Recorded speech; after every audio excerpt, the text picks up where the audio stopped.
तो देखो बच्चों, लास्ट लेक्चर में हम लोगों ने ज्योमेट्रिकल आइसोमर खत्म कर दिया था, पर उसमें एक दो पॉइंट थे जो मुझे बताने बाकी रह गए थे, जो मुझे बाद में ध्यान आए, तो मैं उसको भी अभी कवर करवा देता हूँ। कुछ मतलब ऐसा नहीं कि आइसोमर के रिलेटेड, बस कुछ उनके फिजिकल प्रॉपर्टी के रिलेटेड। ठीक है, तो हम लोग दो मॉलिक्यूल देखने जा रहे हैं। ये पहला मॉलिक्यूल है, तो ये तो अब आप लोगों को पता चल ही गया होगा, ये है ट्रांस। ठीक है, ये फर्स्ट मॉलिक्यूल है, और एक सेकंड मॉलिक्यूल, और ये आपके पास है सिस। तो इनके कुछ फिजिकल प्रॉपर्टी बहुत ज़्यादा कंपेयर करने के लिए आते हैं, कि जैसे मेल्टिंग पॉइंट, बॉइलिंग पॉइंट, तो हम लोग इन पे थोड़ा सा चीज़ों को कवर करते हैं। ठीक है, देखो सबसे पहले दोनों में क्या होता है, ये मॉलिक्यूल आपके पास नॉन पोलर है, पता ही होगा कि दोनों CH3 अपोजिट साइड है, तो ये नॉन पोलर है, दोनों CH3 अपोजिट साइड है। या फिर इसका जो डायपोल मोमेंट है, DM का मतलब डायपोल मोमेंट, 0। डायपोल मोमेंट क्या होता है, केमिकल बॉन्डिंग में जाके आप लोग देख सकते हो लेक्चर में मेरे। और ये मॉलिक्यूल कैसा है, पोलर, और इसका जो डायपोल मोमेंट है वो है नॉन जीरो। ठीक है, तो वो नॉन पोलर मॉलिक्यूल होता है, सिस वाला पोलर होता है। सिस वाला ध्यान रखना पोलर होता है, वो नॉन पोलर होता है। ठीक है, तो चलो हम लोग इसमें कुछ पॉइंट लिखते हैं। तो लिखते हैं इसमें पहला, सॉल्युबिलिटी इन वाटर। ठीक है, देखो पहली बात तो अगर पूछा जाए, दोनों की सॉल्युबिलिटी वाटर में बहुत कम होती है। वैसे ये हाइड्रोकार्बन है, हाइड्रोकार्बन नॉर्मली वाटर में सॉल्युबल नहीं होते, पर कुछ तो कंपैरिजन होगा। जैसे मान लो कि 1 लीटर पानी में हो सकता है एक डिजॉल्व हो 1 ग्राम, मतलब मान लो सकता है दोनों में से एक 1 ग्राम डिजॉल्व होता है, दूसरा 1.2 ग्राम। तो दोनों है तो बहुत कम सॉल्युबल, पर कौन ज़्यादा कौन कम, ये कंपेयर तो कर ही सकते हैं। तो सॉल्युबिलिटी के लिए एक रूल होता है, लाइक डिजॉल्व लाइक। तो वाटर कैसा है, वाटर एक पोलर मॉलिक्यूल है, तो पोलर मॉलिक्यूल में पोलर मॉलिक्यूल की सॉल्युबिलिटी ज़्यादा होती है। तो सिस और ट्रांस में क्या होता है कि ये सिस पोलर है और ट्रांस नॉन पोलर है, तो इसलिए जो सिस की जो सॉल्युबिलिटी होगी दोनों में वो ज़्यादा होगी, मतलब ज़्यादा होगी वाटर में। तो सिस ज़्यादा सॉल्युबल होगा वाटर में एज कंपेयर टू ट्रांस। ठीक है, तो याद रखना कि वाटर में सॉल्युबिलिटी किसकी होगी, इन दोनों में, हम लोग इन दोनों में कंपेयर कर रहे हैं, तो सिस की सॉल्युबिलिटी ज़्यादा होगी। अब बात करते हैं इसकी बॉइलिंग पॉइंट की। तो आप लोगों को याद ही होगा बॉइलिंग पॉइंट क्या होता है, इंट्रामोलिकुलर फोर्स पे डिपेंड करता है। बॉइलिंग पॉइंट के केस में क्या होता है, जो मॉलिक्यूल पोलर होता है वो ज़्यादा, उसका बॉइलिंग पॉइंट ज़्यादा हाई होता है। हम लोगों ने ऑलरेडी केमिकल बॉन्डिंग में किया हुआ है कि जो पोलर मॉलिक्यूल होगा वहाँ पे क्या होता है, स्ट्रॉन्ग इंटरमोलिकुलर फोर्सेस होते हैं और वहाँ पे बॉइलिंग पॉइंट हाई होता है। तो सिस और ट्रांस में क्या होता है, सिस पोलर मॉलिक्यूल है, सिस पोलर है, तो जो पोलर मॉलिक्यूल होगा एक्चुअल में उसका बॉइलिंग पॉइंट क्या होगा, ज़्यादा होगा। तो सिस का जो बॉइलिंग पॉइंट होता है वो ट्रांस वाले से क्या होता है, ज़्यादा होता है। तो ये तो हो गए 2 पॉइंट। अब आगे आते हैं 3rd पॉइंट पे, मेल्टिंग पॉइंट पे। देखो मास बढ़ने से पहले समझो, मास बढ़ने से मेल्टिंग पॉइंट भी बढ़ता है, बॉइलिंग पॉइंट भी बढ़ता है। पर जैसे कि इन दोनों का मास सेम है, तो यहाँ पे क्या होता है, देखो जो मेल्टिंग पॉइंट होता है वो मेनली स्ट्रक्चर, मतलब मेनली डिपेंड करता है स्ट्रक्चर की सिमेट्री पे। देखो होता क्या है, सॉलिड, जो सॉलिड होता है वहाँ पे क्या होता है कि जो मॉलिक्यूल्स होते हैं बहुत ज़्यादा क्लोजली पैक होते हैं। तो जो स्ट्रक्चर ज़्यादा सिमेट्रिकल होता है तो वहाँ पे क्या होगा, कम स्पेस में ज़्यादा मॉलिक्यूल आ सकते हैं, और जब कम स्पेस में ज़्यादा मॉलिक्यूल आ सकते हैं तो उसको मेल्ट करने के लिए ज़्यादा हीट लगता है। तो इसमें नीचे लिख लो मेल्टिंग पॉइंट के लिए। तो देखो मास पे तो दोनों डिपेंड करता है, मास बढ़ेगा तो मेल्टिंग पॉइंट बढ़ेगा, पर अगर सेम मास है तो इसमें नीचे लिखते हैं, तो लिखो melting point of a molecule depends upon symmetry, व सिमेट्रिकल जो लिखा था, symmetry of structure. More symmetrical structure have higher melting point because in this more number of molecule can be placed in a given space, more number of molecule can be placed in a given space. तो given space में इसमें ज़्यादा molecule को हम लोग place कर सकते हैं। तो जो मेल्टिंग पॉइंट जो होता है वो ध्यान रखना है कि सिस का कम होता है ट्रांस से। तो देखो ट्रांस के केस में देखो स्ट्रक्चर देखो सिमेट्रिकल है, देखो सिमेट्रिकल, तो सिमेट्री है, तो इसीलिए मेल्टिंग पॉइंट जो होता है ट्रांस का ज़्यादा होता है, ये बात ध्यान रखना है। जो सिमेट्रिकल होगा जहाँ पे हैवी मॉलिक्यूल अपोजिट लगे होंगे तो उसका मेल्टिंग पॉइंट ज़्यादा होता है, ठीक है। और एक लास्ट पॉइंट लिखते हैं स्टेबिलिटी की। देखो अगर दो बड़े बड़े मॉलिक्यूल या दो बड़े बड़े ग्रुप ऑफ एटम्स अगर आसपास लगे तो उनमें क्या होता है, उनमें रिपल्सन होता है, उनमें रिपल्सन होगा तो स्टेबिलिटी कम होती है। तो देखो सिस में ये दो बड़े बड़े आसपास लगे हैं तो इनमें क्या होगा, इनमें होगा रिपल्सन। अगर रिपल्सन होगा तो स्टेबिलिटी कम होगी, तो मतलब रिपल्सन होगा तो स्टेबिलिटी कम होगी, यहाँ पे आप दूर है तो रिपल्सन कम होगा, स्टेबिलिटी ज़्यादा। तो इसलिए याद रखना कि जो ट्रांस जो होता है उसकी स्टेबिलिटी सिस से ज़्यादा होती है। ट्रांस में हैवी मॉलिक्यूल मतलब थोड़े से दूर होते हैं तो इसलिए उसमें स्टेबिलिटी क्या होती है, ज़्यादा होती है। तो ये हो गए कुछ कंपैरिजन ये सिस और ट्रांस के। हम लोग इसमें एक केस और करेंगे थोड़ा सा अलग टाइप का और फिर आगे बढ़ते हैं।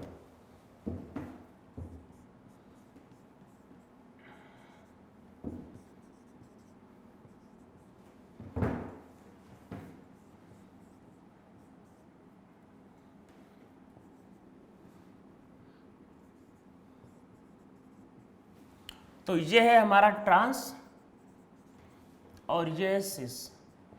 इस बार इंटरेस्टिंग बात है कि दोनों पोलर है, दोनों के दोनों। देखो होता क्या है, ये वाला कार्बन sp2 है, ये sp3, तो इससे इलेक्ट्रॉन यही खींचता है, इसमें ये वाला इलेक्ट्रॉन ज़्यादा खींचेगा, मतलब ये sp2 की इलेक्ट्रोनेगेटिविटी ज़्यादा, ये ज़्यादा खींचेगा। क्लोरीन की इलेक्ट्रोनेगेटिविटी और ज़्यादा, तो ये इलेक्ट्रॉन अपने साइड और खींचेगा, मतलब एक ही डायरेक्शन में दोनों जा रहे हैं, तो इसका जो डायपोल मोमेंट जो होगा वो आपके पास क्या होगा, हाई। तो वो दोनों पोलर है, इस बार दोनों पोलर है और दोनों मतलब इधर और उधर एक ही डायरेक्शन में दोनों का फोर्स ऐड हो गया, तो इसका डायपोल मोमेंट काफी हाई होगा। इसमें ये इधर खींच रहा है और ये इधर खींच रहा है। तो आप लोगों को वेक्टर का रिजल्टेंट निकालना हो तो अगर वेक्टर पढ़ाया गया होगा फिजिक्स में तो ये आगे जाएगा तो इसका एंगल कुछ ना कुछ होगा, पर एक लाइन में तो नहीं ना। देखो यहाँ पे क्या है कि एक लाइन में है, तो दोनों का जो भी फोर्स है, जो भी डायपोल मोमेंट ऐड हो गया तो उसका डायपोल मोमेंट काफी हाई होगा। इसका ये नहीं होगा कि बहुत हाई होगा, इससे कम होगा और जीरो भी नहीं होगा। देखो ये इधर खींच रहा है, ये इधर खींच रहा है, तो इधर ये इधर, तो रिजल्टेंट कहीं बीच में होगा पर जीरो तो नहीं होगा। पर हाँ इसका जो डायपोल मोमेंट होगा तो वो आपके पास इसमें क्या होगा, लो, ठीक है। तो इसका इन दोनों में इसका डायपोल मोमेंट हाई, उसका डायपोल मोमेंट आपके पास लो। अब बात करते हैं इसमें कंपैरिजन की। तो पहले लिखते हैं सॉल्युबिलिटी इन वाटर। तो देखो जिसका डायपोल मोमेंट हाई होता है वो वाटर में ज़्यादा सॉल्युबल होता है, तो इसलिए इस बार क्या है, ट्रांस ज़्यादा सॉल्युबल है सिस से। बॉइलिंग पॉइंट की बात करेंगे तो ट्रांस का जो बॉइलिंग पॉइंट होगा वो सिस से ज़्यादा होगा क्योंकि उसका डायपोल मोमेंट हाई है। मेल्टिंग पॉइंट की बात करेंगे तो जो ट्रांस जो होगा उसका मेल्टिंग पॉइंट सिस से ज़्यादा होगा।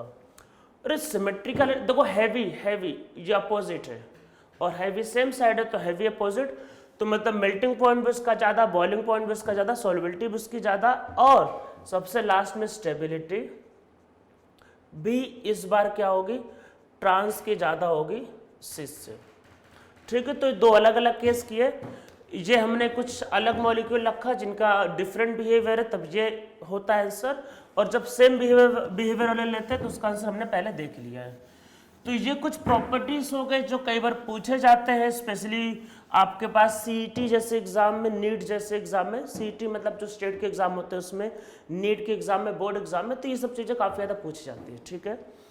तो हम लोगों ने ज्योमेट्रिकल आइसोमर पूरा कर लिया है। अब हम लोग आगे बढ़ते हैं, हम लोगों का नेक्स्ट टॉपिक ऑप्टिकल आइसोमर। पर ऑप्टिकल आइसोमर को करने के पहले हम लोगों को कुछ मतलब मॉलिक्यूल को रिप्रेजेंट करने के तरीके सीखने पड़ेंगे, क्योंकि देखो होता क्या है कि जैसे मान लो मिथेन है तो मिथेन मॉलिक्यूल 3D में रहता है, अरे मिथेन याद होगा, मिथेन sp3 होता है, टेट्राहेड्रल होता है। तो मिथेन मॉलिक्यूल 3D में होता है, और हम लोग जो पढ़ रहे हैं जैसे बोर्ड ये हमारा, या फिर हम लोग नोटबुक जहाँ पे लिखते हैं या फिर जो भी स्टडी करते हैं वो 2D में रहता है। तो मॉलिक्यूल 3D का है, हम लोग पढ़ाई करते हैं बोर्ड में या फिर नोटबुक में, वो 2D में रहता है। तो हम लोगों को अब 3D मॉलिक्यूल को 2D में ड्रॉ करना आना चाहिए। तो हम लोग वही लिख रहे हैं पहले। तो पहला इसमें देखो, वो ऑप्टिकल आइसोमर में क्या है कि थोड़ा आपको मॉलिक्यूल को इमेजिन करना पड़ेगा, और वो इमेजिनेशन आप तब तक नहीं कर पाओगे जब तक आपको मॉलिक्यूल को ड्रॉ करना नहीं आता है। तो सबसे पहले वही सीखेंगे।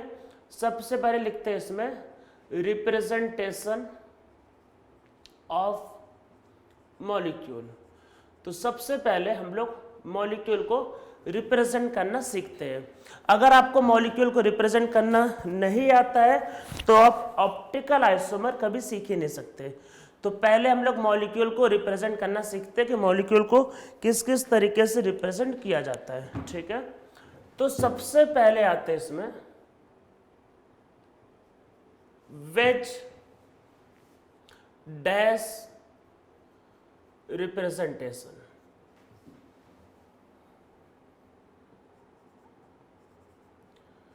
तो ये मॉलिक्यूल को रिप्रेजेंट करने का सबसे फेमस तरीका है वेज डैश रिप्रेजेंटेशन। तो इसमें देखो करना क्या है ये समझते हैं। तो देखते हैं इसमें क्या करना क्या होता है। देखो पहले मैं मॉलिक्यूल को ड्रॉ करके दिखाता हूं। तो देखो कार्बन की 4 वैलेंसी होती है, तो मैं एक काम करता हूं, इसमें सी लिख देता हूं, सी और सी, और 4 वैलेंसी होगी इसमें। तो यहाँ पे लिख दिया X, यहाँ पे लिख दिया Y, ठीक है 2। इसके अलावा यहाँ पे ये A,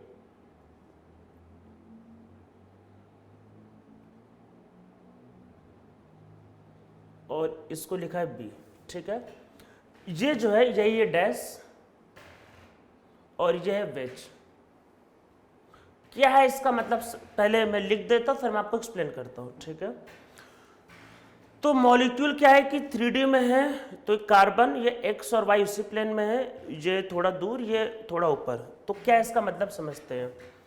तो ये जो डैश होता है क्या होता है, डैश क्या होता है, डैश रिप्रेजेंट्स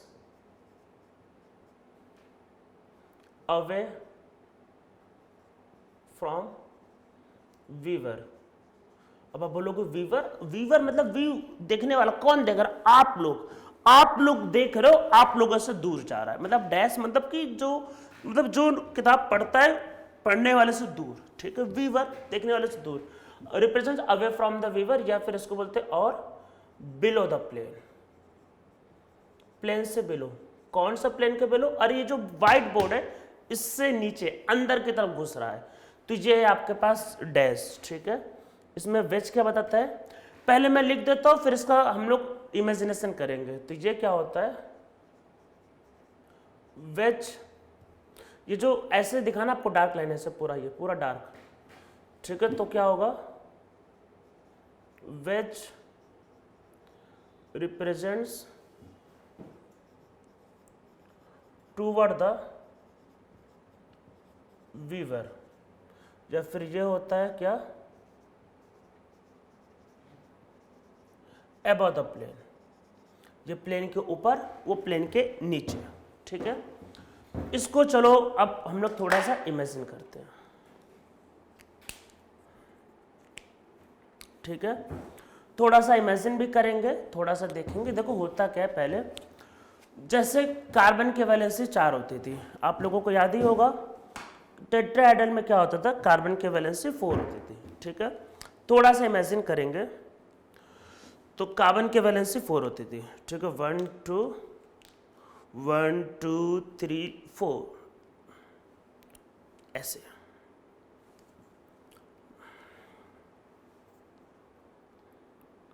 ये टेट्राहेड्रल होता था, अरे ये इस तरीके से प्रिज्म, अरे प्रिज्म ने, सॉरी पिरामिड और ऊपर ये, ठीक है, टेट्राहेड्रल ये, ठीक है।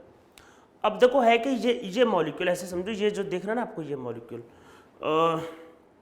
मेरे पास 2 ही कलर है, तो मैं ब्लू में ही कर देता हूँ, इसको मैं ब्लैक को हटा देता हूँ, ब्लू का दूसरा मार्क कर लेता हूँ। देखो ब्लू, तो आपको ये हेल्प करेगा इमेजिन, देखो ये, ठीक है।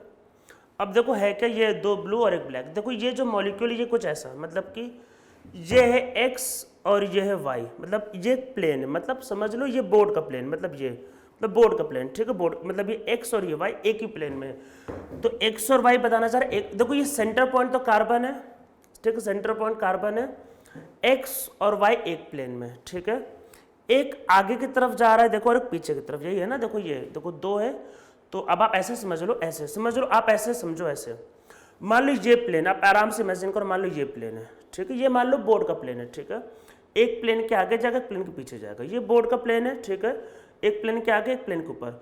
जो प्लेन से आगे, मतलब ये मान लो बोर्ड का प्लेन है, जो आगे की तरफ जाएगा उसको देखते हैं वेज, इसको वेज से रिप्रेजेंट करेंगे। और जो प्लेन से जो दूर जाएगा उसको लिखते हैं डैश से, ठीक है। तो ये गिवन मॉलिक्यूल में ये मान लेते हैं भाई बोर्ड का प्लेन है, ऊपर की तरफ आ रहा है बी, तो ये वेज, और जो दूर जा रहा है वो एक्स, मतलब वो ए है, तो वो आपके पास क्या है, आपका डैश। तो वेज और डैश समझ में आपको आ गया होगा। डैश का मतलब होता है अवे फ्रॉम द वीवर, और वेज का मतलब होता है टूवर्ड द वीवर, ठीक है। इसको हम लोग यूज करेंगे आगे मॉलिक्यूल को ड्रॉ करने के लिए। तो मैं आप लोगों को एक मॉलिक्यूल का चलो स्ट्रक्चर ड्रॉ करके दिखाता हूँ कि कैसे हो सकता है।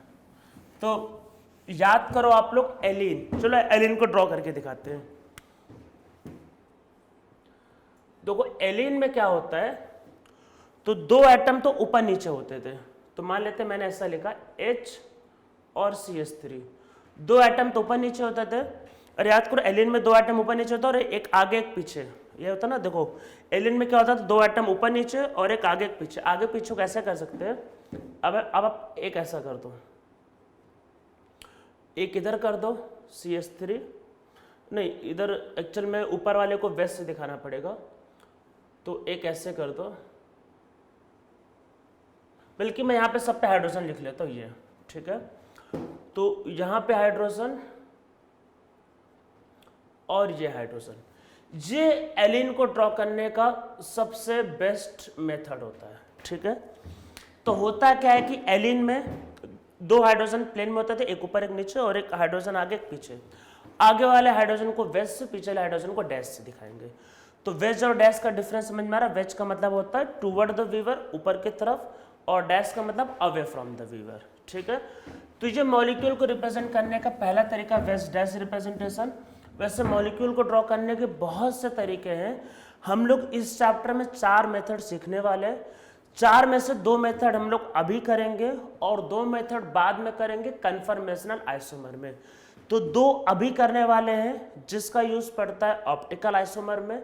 2 का यूज मतलब देखो 4 करने वाले 2 का यूज सभी पड़ेगा, बाकी दोनों का यूज ऑप्टिकल आइसोमर में नहीं पड़ेगा। तो उन दोनों को हम लोग कहाँ सीखेंगे, उन दोनों को सीखेंगे कन्फर्मेशनल आइसोमर के पहले, उनका यूज वहां पड़ेगा।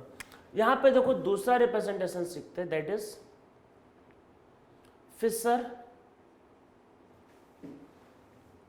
प्रोजेक्शन फॉर्मूला या Fischer projection representation. Fischer projection formula भी लिख सकते हो या फिर फिशर प्रोजेक्शन आपका रिप्रेजेंटेशन। प्रोजेक्शन का मतलब पता होगा, प्रोजेक्शन का मतलब होता है प्रोजेक्ट, मतलब प्रोजेक्शन मतलब होता है, प्रोजेक्ट मतलब कि जैसे मान लो ये एक सब्सटेंस है, ठीक है। देखो ऊपर से भले ये डस्टर टेढ़ा है, मतलब कुछ भी होलो टाइप है, पर मान लो मैंने इसको ऐसा रखा और इस पर लाइट मारा, जैसे मान लो आपके कैमरे की तरफ से मैंने लाइट मारा, तो प्रोजेक्शन में क्या होता है कि आप सब्सटेंस पे लाइट मारते हो और उसका एक इमेज बनता है। वो जो इमेज होता है उसको बोलते हैं प्रोजेक्शन। वो होता है ना आपका वो मोबाइल में होता है ना प्रोजेक्शन आता है ना, वो क्या रहता है मैं भूल गया नाम, अरे जो सिनेमा हॉल में भी रहता है आपका, वो तो होता है ना प्रोजेक्शन करना, ठीक है। तो सिनेमा हॉल में भी जैसे रहता है वो, तो आपका तो वैसा मतलब सिनेमा हॉल में भी क्या होता है वो, मतलब आपको पता होगा कि लाइट होती है सिनेमा हॉल में, पता होगा लाइट होता है और रील होती है, रील चलती रहती है, उस पर लाइट पड़ता है और उसका इमेज या प्रोजेक्शन बनता है जिस पे आप मूवी देखते हो। यही तो होता है ना सिनेमा हॉल में, रील चलता रहता है, लाइट पड़ती है और उससे आपका इमेज बनता है जिस पे आप मूवी देखते हो। तो प्रोजेक्शन का मतलब यही होता है कि आपको ऑब्जेक्ट पे लाइट मारनी है और उसका जो इमेज होगा वो देखना है। तो अब देखो मॉलिक्यूल क्या है 3D में, तो यहाँ पे हम लोग क्या होता है कुछ ऐसा ड्रॉ करते हैं, ठीक है। इसमें है क्या आपके पास, इसमें है ये आपका ये x और y और ये a और ये b। तो देखो ये x और ये जो y जो होता है एक्चुअल में, इसका मतलब होता है x और y जो होगा इसका मतलब होगा अवे फ्रॉम द वीवर। तो हम लोगों को करना क्या होता है, फिशर प्रोजेक्शन में ये जो सेंटर पॉइंट ये कार्बन है, अरे सेंटर पॉइंट तो कार्बन को इंडिकेट करता है, कार्बन। तो हम लोगों ने कार्बन को कुछ इस तरीके से ड्रॉ किया, मतलब कार्बन को कुछ ऐसा रखा कि लाइट मारने पे आपको एक वर्टिकल लाइन दिखाई दी और एक हॉरिजॉन्टल लाइन। मतलब हम लोगों ने मतलब देखो कार्बन जो टेट्राहेड्रल है उस मॉलिक्यूल को ऐसा अरेंज किया कि सामने से लाइट मारने पे हमको इस तरीके का स्ट्रक्चर बनता हुआ दिखाई देता है, जहां पे क्या होता है दो लाइन एक दूसरे को क्रॉस करते हैं, मतलब आपको इसमें क्रॉस करके दिखाना है। इसमें जो ऊपर नीचे वाले जो एटम होते हैं वो होता है अवे फ्रॉम द वीवर, और ये जो दोनों जो एटम होते हैं ए और जो बी लिखा है एक्चुअल में ये क्या होता है, ये होता है टूवर्ड द वीवर। तो हम लोगों ने क्या किया है कि जो 3 डायमेंशन का जो मॉलिक्यूल था उसको ऐसा अरेंज करके लाइट मारा कि ये बन गया, ठीक है। इसको समझते हैं, तो इसको चलो एक समझने का कोशिश करते हैं क्या है, ठीक है, आराम से समझने की कोशिश करते हैं।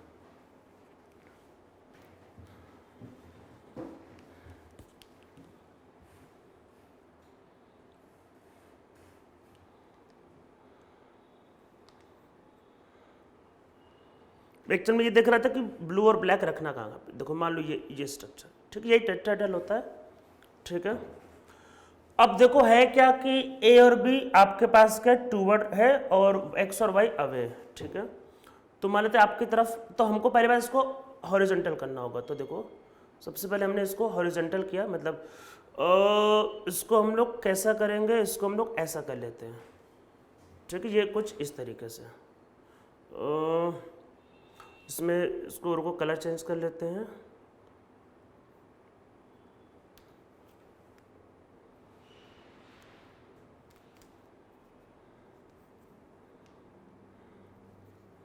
तो कोई जो टेट्राहेड्रल था ये, तो कोई ऐसा टेट्राहेड्रल था, अरे टेट्राहेड्रल मॉलिक्यूल ऐसा ही था ना, ऐसे, ठीक है, ऐसा था। मैंने इसको उठा के ऐसा कर दिया, मतलब मैंने थोड़ा सा उसी को मैं समझ लो अरेंज करो ऐसे, ठीक है, ये कुछ ऐसे कर दिया, ठीक है। अब इसको लाइट मारा, ठीक है, अरे टेट्राहेड्रल जो ऐसा था ये ऐसा था, इसको मतलब ऐसा घुमाया गया, तो इसको अब देखो लाइट मारेंगे। हाँ ये पता है कि थोड़ा टिल्टेड है, पर जब लाइट मारेंगे तो स्ट्रेट लाइन ही बनेगा। तो जब लाइट मारा तो ये जो अवे मतलब ये जो टूवर्ड द वीवर, मतलब ब्लू वाले जो टूवर्ड द वीवर, तो ए और बी दिखा रहे हैं। और आप देखो ये जो होंगे जब आप इसको उठाओगे तो ये दोनों देखो पीछे जा रहे हैं। देखो ये स्ट्रक्चर ये ऐसा था टेट्राहेड्रल, देखो ऐसा था, ये इस तरीके से टेट्राहेड्रल होता है, ये देखो ऐसा, ठीक है, ऐसा होता है टेट्राहेड्रल, ठीक है। मैंने इसको उठाया तो ये दोनों एक आ रहे ऐसे, तो लाइट ऐसे मार रहे हैं, तो ये दोनों क्या है कि टूवर्ड द वीवर, और ये दोनों देखो अभी पीछे जा रहे हैं, तो ये अवे फ्रॉम द वीवर। तो ब्लैक वाला क्या रिप्रेजेंट कर रहा है, अवे फ्रॉम द वीवर, और ब्लू वाला क्या रिप्रेजेंट करता है, टूवर्ड द वीवर। तो फिशर प्रोजेक्शन में क्या करना होता है, आपको क्रॉस ड्रॉ करना होता है। क्रॉस ड्रॉ करते हुए क्या होता है, जो हॉरिजॉन्टल लाइन होगा वो रिप्रेजेंट करेगा टूवर्ड द वीवर, और जो वर्टिकल लाइन होगा रिप्रेजेंट करेगा अवे फ्रॉम द वीवर। तो इसमें लिखो Fischer projection is represented by the cross, ये प्लस होता ना वो जीसस क्राइस्ट क्रॉस, ठीक है। तो क्रॉस से रिप्रेजेंट करना है, ठीक है, क्रॉस से। और क्या लिखना है इसमें, इन दिस, इसमें लिखो in this vertical line represent away from the weaver and horizontal line represent the toward the weaver, ठीक है। ये आप लोगों को समझ में आ गया होगा। तो देखो बच्चों हम लोगों ने ज्योमेट्रिकल आइसोमर समझ लिया था, और थोड़ी देर पहले अभी हम लोगों ने मॉलिक्यूल को दो तरीके से रिप्रेजेंट करना सीख लिया। पहला था veg dash representation and second था फिशर प्रोजेक्शन रिप्रेजेंटेशन। अब हम लोगों का देखो जो नेक्स्ट टॉपिक है उसका नाम है ऑप्टिकल आइसोमर। तो हम लोगों का नेक्स्ट टॉपिक है optical isomer.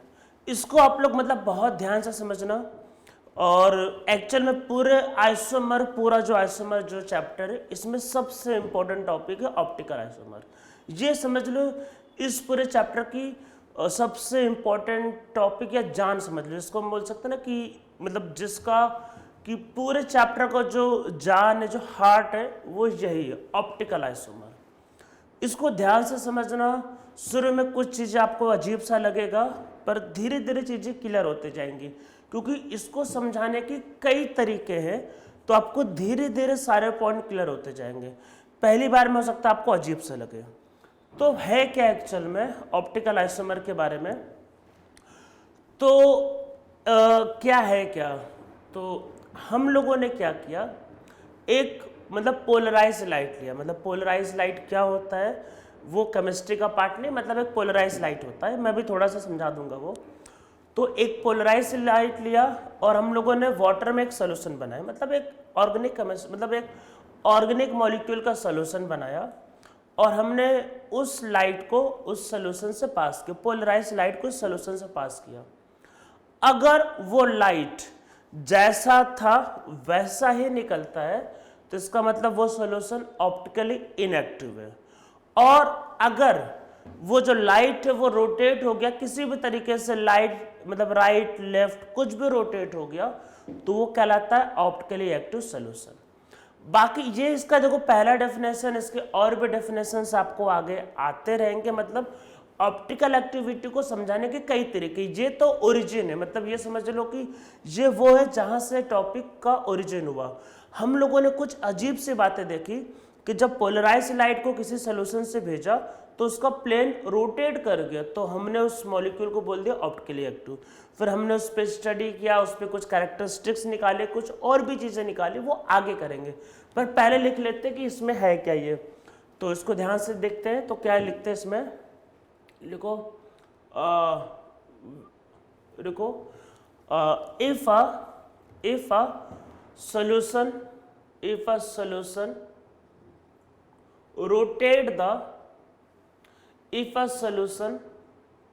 rotate the plane of polarized light, if a solution rotate the plane of polarized light, that solution is known as optically active solution। अगर कोई सोल्यूशन पोलराइज लाइट के plane को rotate करता है तो वो solution कहलाता है ऑप्टिकली एक्टिव सोल्यूशन। एक्चुअल में डेफिनेशन यही है कि ऑप्टिकली एक्टिव सोल्यूशन क्या होता है, जो पोलराइज लाइट के प्लेन को रोटेट कर देता है। अब देखो है क्या, इसको समझते हैं। देखो नॉर्मली जो लाइट होता है वो पॉलीक्रोमेटिक होता है। पॉलीक्रोमेटिक का मतलब कि उसके अंदर बहुत ढेर सारे वेवलेंथ प्रेजेंट होते हैं। तो पहली बात तो बहुत ढेर सारे वेवलेंथ प्रेजेंट होंगे तभी हम लोग उसकी स्टडी प्रॉपरली नहीं कर पाते हैं। तो हम लोगों को चाहिए मोनोक्रोमेटिक लाइट, ठीक है। तो इसमें नीचे लिखो to study the optical isomer we need monochromatic light. Monochromatic light ये सब फिजिक्स में आपको बताया जाएगा, सब फिजिक्स में रे ऑप्टिक्स या ऑप्टिक्स में आपको एक्सप्लेन किया जाएगा, ठीक है। सब फिजिक्स का पार्ट है। बस अभी समझ लो कि हम लोगों को जैसे जो व्हाइट लाइट होता है उसमें red light, yellow light, violet, indigo बहुत होता है, हमको एक ही लाइट चाहिए, मतलब हमको ज़्यादा वेवलेंथ नहीं चाहिए। तो मोनोक्रोमेटिक का मतलब वहाँ पे एक सिंगल वेवलेंथ प्रेजेंट होता है, ठीक है। अब देखो होगा क्या, होता क्या है, एक हमने वही लाइट, कैसा लाइट, मोनोक्रोमेटिक लाइट को पास किया, ठीक है। इसको हम लोग एक मतलब मान लेते हैं कि ये एक ऐसा समझ लो कि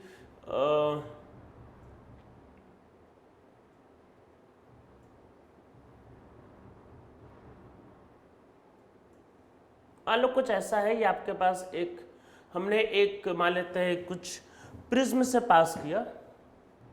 ये प्रिज्म एक्चुअल में बनाया था निकोल ने, तो इसको कई बार बोलते हैं Nicol prism.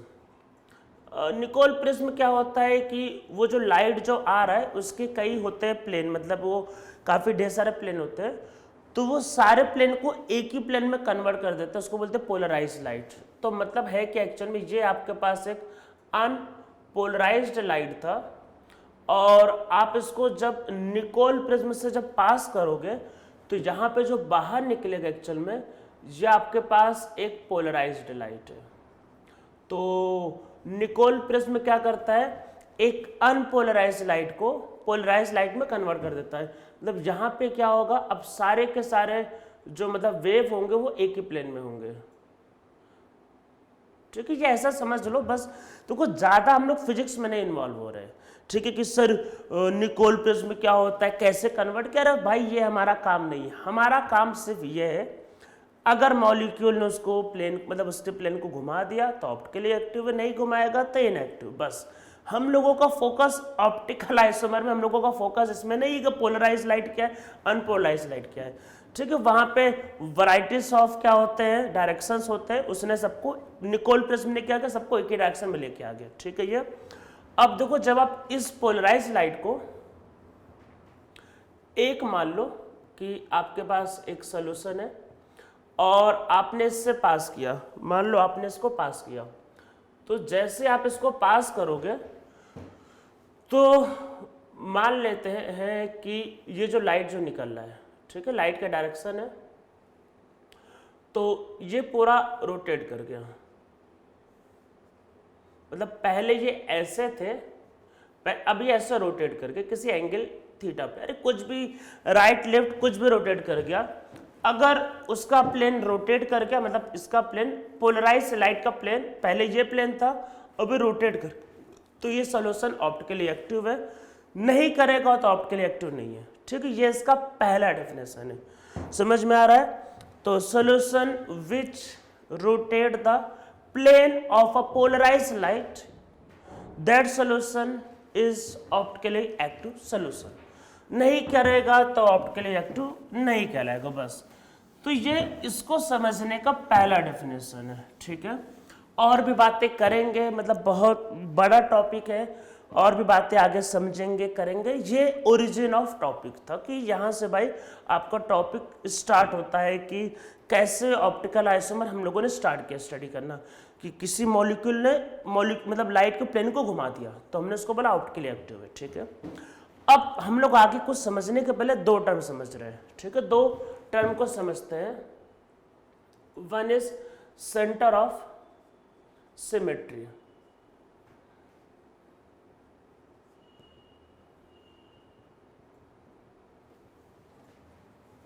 Centre of symmetry. ठीक है, होता क्या है, ये मॉलिक्यूल का सेंटर पॉइंट होगा जहां से मॉलिक्यूल आपको सिमेट्रिकल नजर आएगा। ठीक है, तो इसमें नीचे लिखो if molecule appear symmetrical from the centre point of molecule, then centre of symmetry is present in the molecule.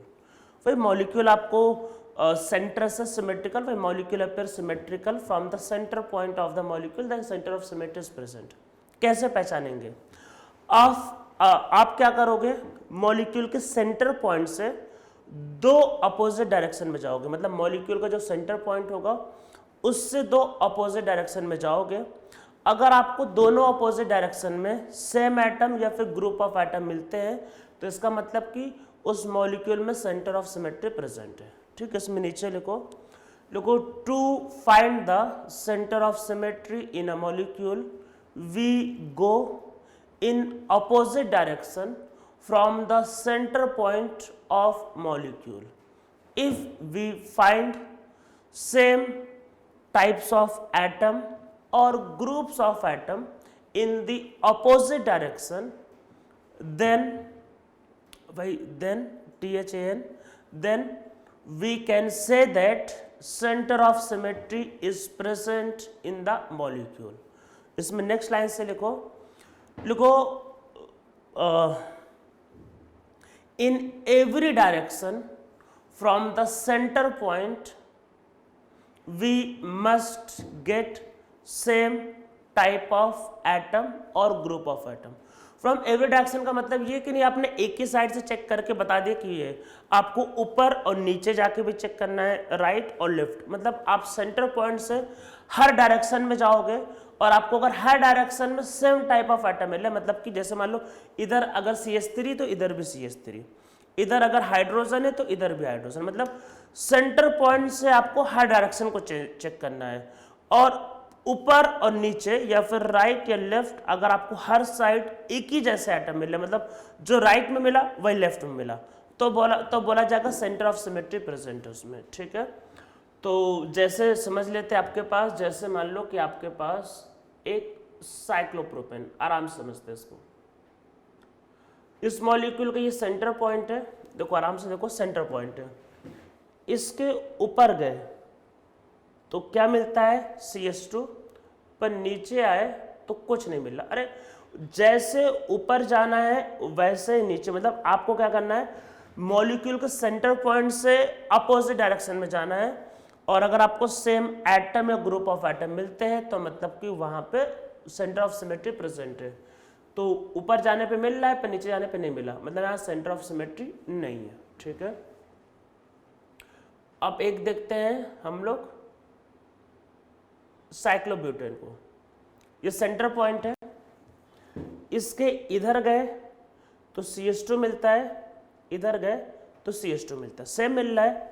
इधर गए तो CH2 मिलता है, इधर गए तो CH2 मिलता है, मतलब कि यहाँ पे सेंटर ऑफ सिमेट्री प्रेजेंट है। ठीक है, तो मॉलिक्यूल के सेंटर पॉइंट से आपको देखो अपोजिट डायरेक्शन, इधर इधर गए सेम मिला, या इधर इधर गए दोनों साइड सेम मिला, तो वहां पे बोला जाएगा सेंटर ऑफ सिमेट्री क्या है, प्रेजेंट है। ठीक है, तो ये हो गया आपके पास सेंटर ऑफ सिमेट्री। अब सेकेंड इसमें होता है आपके पास प्लेन ऑफ सिमेट्री। ठीक है, अब देखो प्लेन ऑफ सिमेट्री क्या होता है, सेकेंड हेडिंग लिखो प्लेन ऑफ सिमेट्री। ये इमेजिनरी प्लेन होता है। कैसा, इमेजिनरी प्लेन।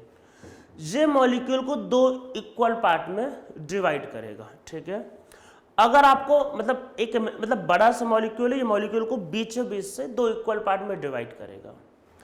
अगर डिवाइड करने पर अगर आपको दोनों साइड एक ही टाइप ऑफ एटम या मॉलिक्यूल मिलते, दोनों साइड, जैसा राइट में वैसा लेफ्ट में, तो बोला जाएगा कि वहां पे प्लेन ऑफ सिमेट्री प्रेजेंट है। अगर सेम नहीं मिलेगा तो बोलेंगे प्लेन ऑफ सिमेट्री प्रेजेंट नहीं है। तो इसमें नीचे लिखो क्या होता है, देखो it is an imaginary plane. ये इमेजिनरी प्लेन, ये ध्यान रखना, it is an imaginary plane which divide the molecule into two equal part if both parts are same.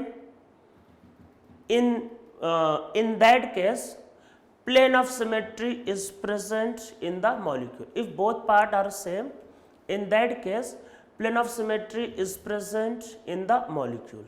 ठीक है, इसमें देखो नेक्स्ट लाइन से लिखो, आप मॉलिक्यूल को कैसे भी कट कर सकते हो, मतलब आप प्लेन ऐसा काटो, ऐसा काटो, ऐसा काटो, जैसे मर्जी वैसे काटो। अगर आपको कहीं से भी दोनों साइड एक ही जैसे एटम या मॉलिक्यूल प्रेजेंट हो गए तो मतलब माना जाएगा प्लेन ऑफ सिमेट्री प्रेजेंट। मतलब आपको ढूंढना है, ढूंढ के निकालना है। ऐसे नहीं कि बोलो अरे सर यहाँ ऐसे मैंने काटा और नहीं प्रेजेंट, ऐसे नहीं, ऐसे ऐसे ऐसे ऐसे वैसे, जैसे चाहो वैसे काटो। मॉलिक्यूल को आपको कट करना है, जैसे चाहे वैसे काटो, लेकिन बीचों बीच से कट करना है। मॉलिक्यूल को अगर आपने बीचों बीच से कैसे भी कट कर लिया, जैसे आप चाहो वैसे, आप पूरे फ्री हो, और आपने बाई चांस ऐसा ढूंढ लिया कि दोनों साइड सेम एटम या फिर सेम ग्रुप ऑफ एटम है, तो बोला जाएगा वहां प्लेन ऑफ सिमेट्री प्रेजेंट है। ठीक है, तो इसमें नीचे लिखो you can cut the molecule from any direction if symmetrical atom और group of atom are present. In that case plane of symmetry is present. ठीक है, आप कैसे भी कट कर सकते हो, आप पूरे के पूरे फ्री हो। ठीक है, पूरे के पूरे फ्री हो। अगर इसमें देखो हम लोग अभी इसके केस समझते हैं, बहुत अभी डिटेल में समझेंगे, अभी करते हैं। अगर कोई मॉलिक्यूल 2 डायमेंशन में है, मान लो कि अरे एक प्लेन ही में है, तो जैसे मान लो कि आपके पास एक मॉलिक्यूल है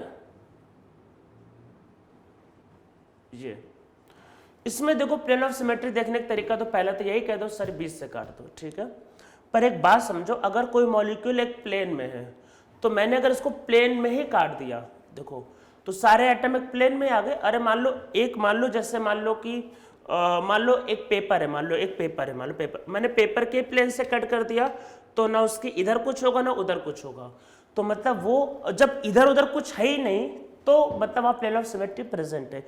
अरे देखो इधर कुछ अलग है, मान लो मैंने 20 से कट किया, मान लो मैंने 20 से कट किया, मान लो 20 से कट किया, इधर कुछ अलग है उधर कुछ अलग है, तो बोला जाएगा प्लेन ऑफ सिमेट्री प्रेजेंट नहीं है।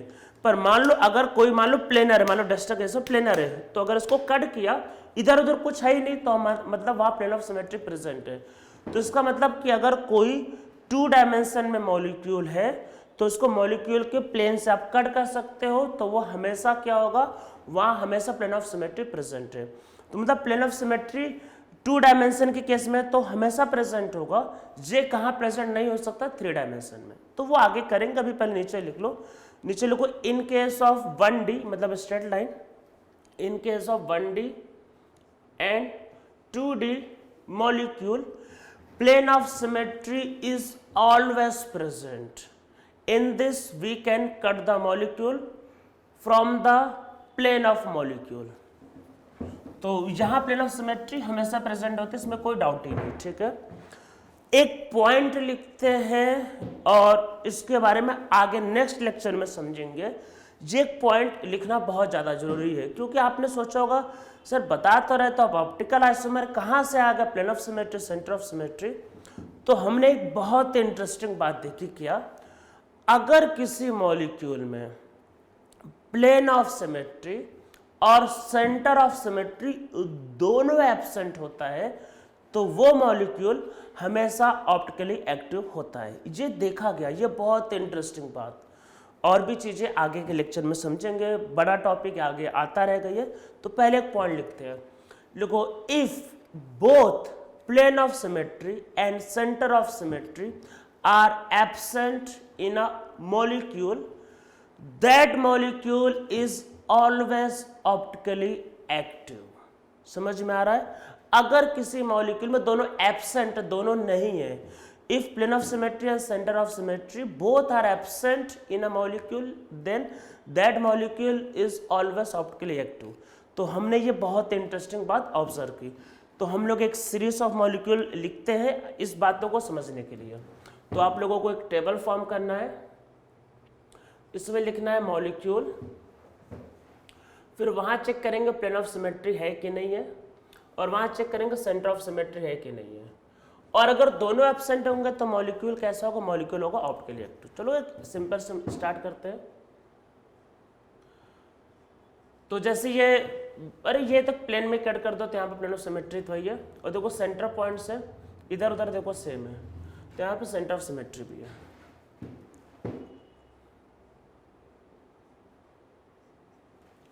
तो इधर Cl है उधर नहीं, तो यहाँ पे देखो प्लेन ऑफ सिमेट्री, अरे इसी प्लेन से कट कर दो भाई, लीनियर इसी प्लेन से कट कर दो, कुछ बचा ही नहीं। मतलब कि जिधर Cl, C और C और H है उसी प्लेन से कट कर दो, तो ये होगा, ये इसमें नहीं है, ठीक है।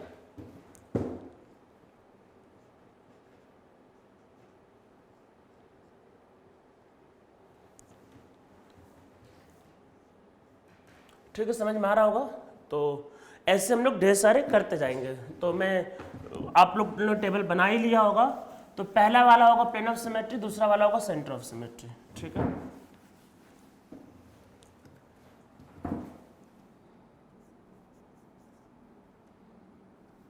चलो मॉलिक्यूल लिखते सीधा सीधा।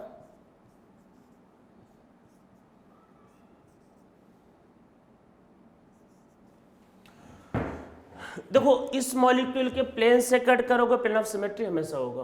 तो प्लेन ऑफ सिमेट्री है पर सेंटर ऑफ सिमेट्री नहीं है, इसमें इधर हाइड्रोजन इधर Cl है, ठीक है।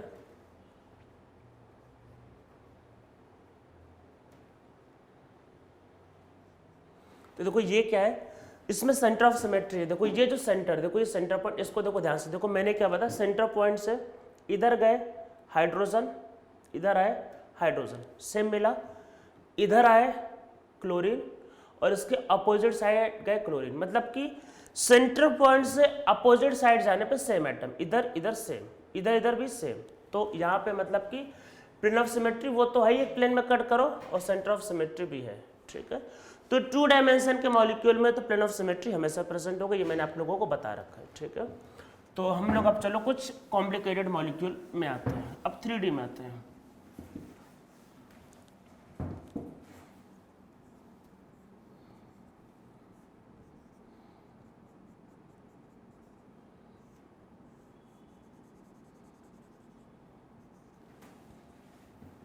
वैसे मैं आप लोगों को हेल्प के लिए 3D में इसको ड्रॉ कर रहा हूँ। तो देखो ऐसे मॉलिक्यूल में क्या प्लेन ऑफ सिमेट्री हमेशा प्रेजेंट होगा। देखो आप इसमें हाइड्रोजन, कार्बन और हाइड्रोजन, तो आप यहाँ पे क्या करो, तो यहाँ पे देखो आप लोग क्या कर सकते थे, यहाँ पे आपके पास क्या होगा कि आप यहाँ पे क्या करो, हाइड्रोजन, कार्बन और हाइड्रोजन एक प्लेन में लो, इसको इस प्लेन से कट करो, तो इधर देखो हाइड्रोजन, इधर देखो हाइड्रोजन। मतलब आपको क्या करना है, ऐसे आराम से इमेजिन करो। देखो कार्बन, एक हाइड्रोजन ऊपर, आराम से इमेजिन करो जो मैं बता रहा हूँ। देखो कार्बन, ये हाइड्रोजन और ये हाइड्रोजन इसी प्लेन से कट किया, तो इधर भी हाइड्रोजन, इधर भी हाइड्रोजन, सेम। मतलब यहाँ प्लेन ऑफ सिमेट्री प्रेजेंट है। और यहाँ पे लेकिन सेंटर ऑफ सिमेट्री नहीं होगा। अरे कार्बन के ऊपर जाओगे हाइड्रोजन पे, नीचे हाइड्रोजन नहीं है, ठीक है, तो ये नहीं है। तो हम लोग इसमें देखो करते हैं, मैं अभी आप लोगों को वही दिखाता हूँ जो मतलब आपको देखना चाहिए, मैं भी कंफ्यूज नहीं करता हूँ, ठीक है, सिंपल चीज़ें रखते हैं। यहाँ पे H, यहाँ पे Cl,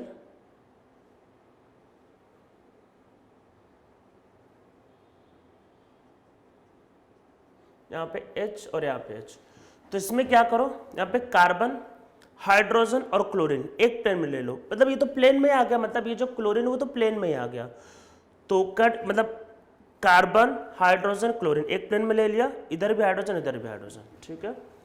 तो मतलब यहाँ पे प्लेन ऑफ सिमेट्री होगा, क्योंकि क्लोरीन तो प्लेन में चला गया। अब देखो दोनों साइड सेम हाइड्रोजन, मेरा सेंटर ऑफ सिमेट्री नहीं होगा, ठीक है। इसको ड्रॉ कर लो फटाफट, फिर देखो आगे देखते हैं।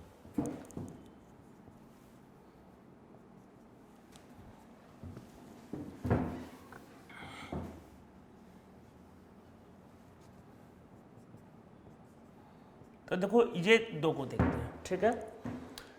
इसमें क्या करो, कार्बन मतलब क्लोरीन, कार्बन, फ्लोरीन एक प्लेन में ले लो। मतलब आप क्या करो, कार्बन, फ्लोरीन और क्लोरीन एक प्लेन में ले लो, इधर भी हाइड्रोजन, इधर भी हाइड्रोजन, ऐसे कट करो। आप किसी भी प्लेन से कट कर सकते हो।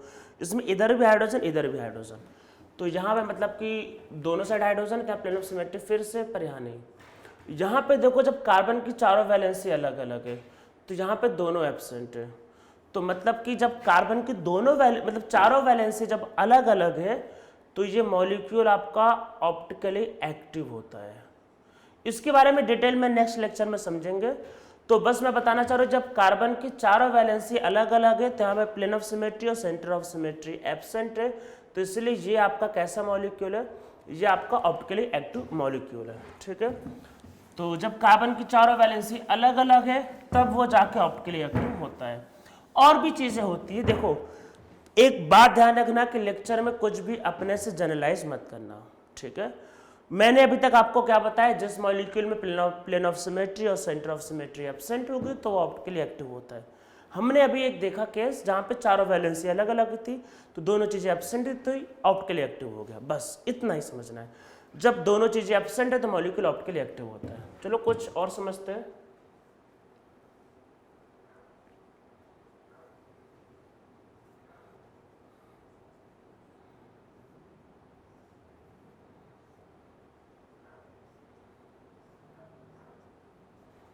तो यहाँ पे देखो बीचों बीच से कट करो, इसमें बीचों बीच से कट करो, तो प्लेन ऑफ सिमेट्री प्रेजेंट है, सेंटर ऑफ सिमेट्री प्रेजेंट नहीं है।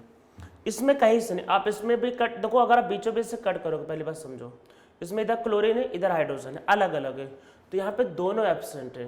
और जब दोनों एब्सेंट होता है, तभी जाके मॉलिक्यूल कैसा होता है, ऑप्टिकली एक्टिव। ये एक ऑप्टिकली एक्टिव मॉलिक्यूल है, इस बात को ध्यान रखना, ये एक ऑप्टिकली एक्टिव मॉलिक्यूल है। मैं चलो और एग्जाम्पल यहाँ पे लिखता हूँ।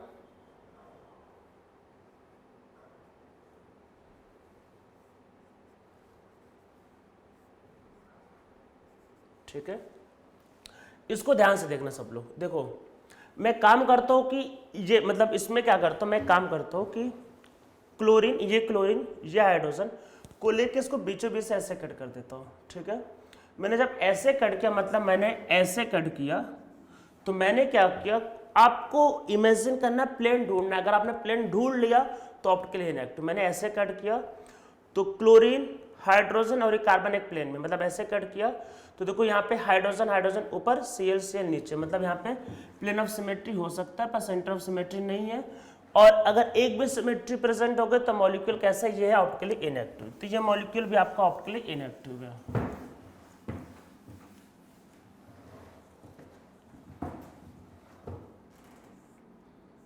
तो मैं कुछ दे रहा हूं, आप लोग इनको खुद से ट्राई करना।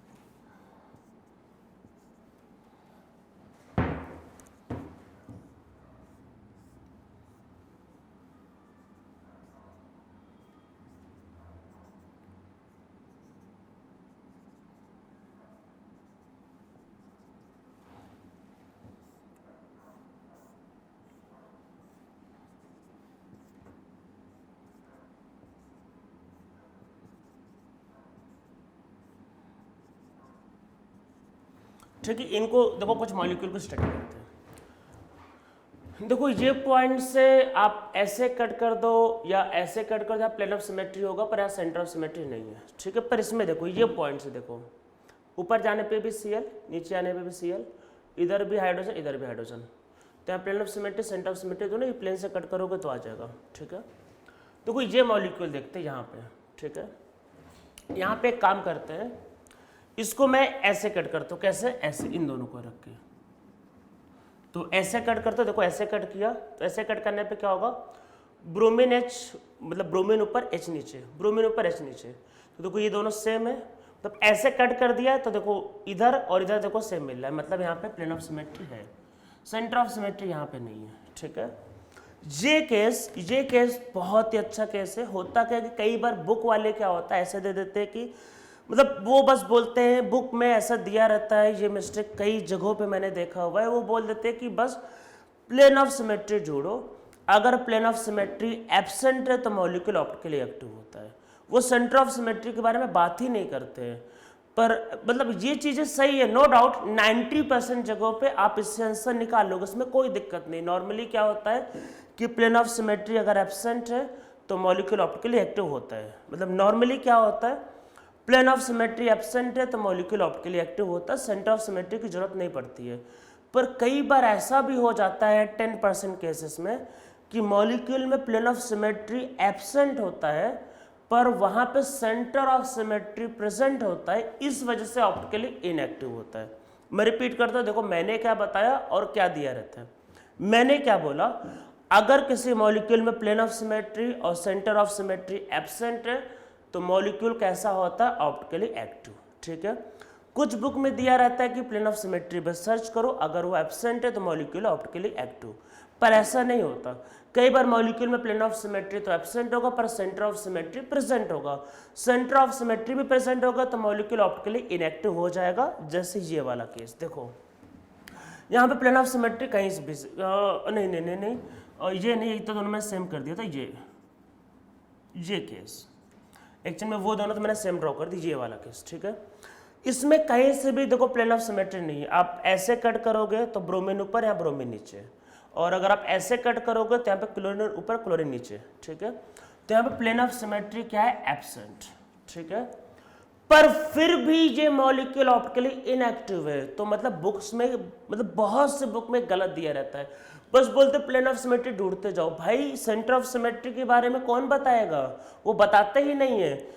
तो यहाँ पे देखो क्या है कि ये जो पॉइंट है, देखो इससे ध्यान से देखो, इससे मैं ब्लू कलर का मार्कर भी यूज कर लेते, देखो इससे ध्यान से देखो, ध्यान से देखो, ऊपर गए हाइड्रोजन तो नीचे गए हाइड्रोजन। ठीक है, इधर वाले में गए तो क्लोरीन, इधर गए तो क्लोरीन। ठीक है, चलो इसमें देख लेते ब्रोमीन में, इधर गए तो ब्रोमीन, नीचे गए ब्रोमीन, इधर गए हाइड्रोजन, मतलब ये हाइड्रोजन के अपोजिट, ये मतलब देखो हर जगह सेंटर सेम दिख रहा है, तो यहाँ पे सेंटर ऑफ सिमेट्री प्रेजेंट है, तो इसलिए ये ऑप्टिकली इनएक्टिव है। तो ये मॉलिक्यूल ऑप्टिकली इनएक्टिव है क्योंकि यहाँ पे सेंटर ऑफ सिमेट्री प्रेजेंट है। तो बहुत लोग क्या होता है, बस प्लेन ऑफ सिमेट्री बता के निपट लेते हैं, मतलब निपटा देते हैं, पर वो सेंटर ऑफ सिमेट्री देखते ही नहीं। तो मॉलिक्यूल को ऑप्टिकली एक्टिव होने के लिए दोनों का एब्सेंट होना जरूरी है। इस मतलब ये पर्टिकुलर केस में देखो सेंटर ऑफ सिमेट्री प्रेजेंट है, इसलिए मॉलिक्यूल ऑप्टिकली इनएक्टिव है। ऐसे केसेस जेईई मेन या जेईई एडवांस के लिए बहुत इंपॉर्टेंट है।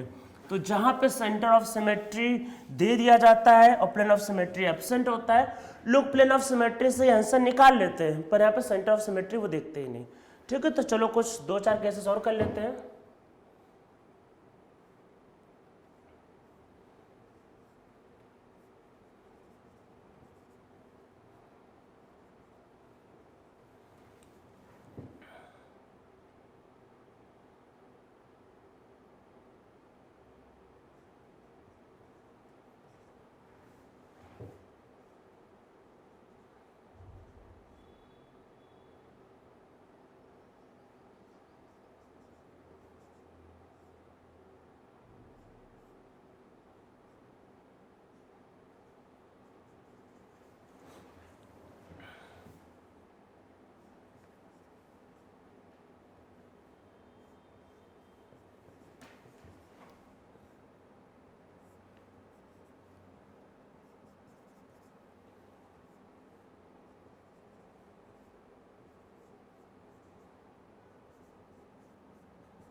चलो ये कुछ केसेस और समझते हैं। देखो ये बहुत सिंपल सा केस है, इसमें मतलब और प्लेन ऑफ सिमेट्री का ये तो बीचों बीच से कट कर दो तो यहाँ दोनों प्रेजेंट है, ठीक है।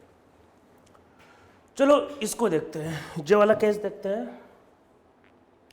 तो इसमें देखो क्या है, आप इसी प्लेन से कट करो, मतलब इसमें मतलब ब्रोमीन H और ब्रोमीन इसी प्लेन से कट कर दो, ठीक है। इस प्लेन से अगर आप कट करोगे तो इसमें देखो ऊपर और नीचे से मतलब प्लेन ऑफ सिमेट्री यहाँ प्रेजेंट है, यहाँ प्लेन ऑफ सिमेट्री प्रेजेंट है। सेंटर ऑफ सिमेट्री नहीं है क्योंकि यहाँ पे देखो इधर गए तो ऑक्सीजन और यहाँ पे गए कार्बन, सेम नहीं है, मतलब अपोजिट साइड जाने पे, तो ये नहीं है, ठीक है। ये देखो बहुत इंटरेस्टिंग केस है लास्ट वाला, यहाँ पे भी प्लेन ऑफ सिमेट्री एब्सेंट है। देखो आप ऐसे कट करोगे ब्रोमीन और इसके प्लेन से तो यहाँ पे इधर कार्बन है, मतलब देखो ऐसे प्लेन से कट किया तो देखो ये अलग है, ये अलग है, मतलब यहाँ पे C और O है, यहाँ पे O और C। तो अगर इस प्लेन से भी कट करोगे तो यहाँ पे प्लेन ऑफ सिमेट्री नहीं है, पर यहाँ पे सेंटर ऑफ सिमेट्री है, इसलिए ऑप्टिकली इनएक्टिव। ये मॉलिक्यूल देखो सेंटर से, देखो oxygen oxygen, carbon carbon, bromine bromine, तो ये मॉलिक्यूल सेंटर से सिमेट्रिकल है, इसलिए यहाँ पे सेंटर ऑफ सिमेट्री प्रेजेंट है, इसलिए ऑप्टिकली इनएक्टिव है। तो याद रखना है मॉलिक्यूल को ऑप्टिकली एक्टिव होने के लिए प्लेन ऑफ सिमेट्री और सेंटर ऑफ सिमेट्री दोनों का एब्सेंट होना जरूरी होता है। आज के लेक्चर पे यहीं पे रुकते हैं, नेक्स्ट टर्न पे हम लोग समझेंगे कौन से मॉलिक्यूल ऑप्टिकली एक्टिव होते हैं और ऑप्टिकली एक्टिव होने के लिए और क्या क्या कंडीशंस होते हैं, और उनका भी नॉमेनक्लेचर, जैसे हम लोगों ने ज्योमेट्रिकल में किया था E and Z, तो इनका नॉमेनक्लेचर कैसे करेंगे ये सब हम लोग समझेंगे नेक्स्ट लेक्चर में।